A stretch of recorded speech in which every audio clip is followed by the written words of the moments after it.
கடைசி நாளான இன்றைக்கு துபாயில் தங்கம் வாங்குறதுக்காக கோல்டு சூக்குன்னு ஒரு இடம் இருக்குது. துபாய் போயிட்டு வந்தாலே தங்கம் வாங்கலையா அப்படின்னு கேட்பாங்க. ஆனால் அதுக்காகலாம் தங்கம் வாங்க முடியாதுன்னு சொல்லி சும்மா பராக்கு மட்டும் பார்த்துட்டு அப்படியே நடந்து வந்தால் ஸ்பைஸ் சூக்கு. அதில் ஸ்பைஸ் எல்லாம் கிடைக்கும். ஆனால் அதையும் தாண்டி வந்தால் ஒரு அழகான போட் ரைட். மொத்த துபாயில் இது ரொம்ப கம்மி விலையாக இருந்துச்சு.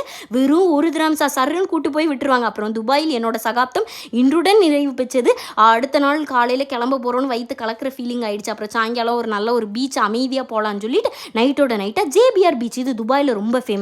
எனக்கு ஜெயின்ட் வீலும் ரொம்ப பிடிக்கும், கடல்லாம் அதுக்கு மேலே பிடிக்கும். ஆனால் அது ரெண்டும் சேர்த்து ஒரே இடத்துல பார்த்தது அளவில்லாத ஆனந்தம். ஸோ அங்கே கொஞ்ச நேரம் டைம் ஸ்பெண்ட் பண்ணிட்டு கடைசியாக சட்டிப்பட்டியை தூக்கிட்டு ரூமில் இருந்து கிளம்பியாச்சு. கிளம்ப முன்னாடி ஒரே ஒரு வாட்டி நல்ல தளவால சாப்பாடு போட்டு பாயாசம் குடிச்சிட்டு அப்புறம் துபாயில் எனக்கு என்ன பிடிச்சதுன்னா 24 மணி நேரமும் நம்ம கண்காணிப்பிலே இருப்போம். ஓடவும் முடியாது, ஒளியவும் முடியாது. தேவையில்லாமல் ஹார்ன் அடிக்கக்கூடாது. நம்ம கிராஸ் பண்ணோன்னா பெரிய பெரிய ரோல்ஸ் ராய்ஸ் கார் கூட நமக்காக வெயிட் பண்ணோம். அவ்வளோ டிசிப்ளின்டாக இருந்த ஒரு கண்ட்ரியில் இவ்வளோ நாள் நல்லா என்ஜாய் பண்ணிட்டு வந்தது மனசுக்கு ரொம்ப திருப்தியாக இருக்கிறது.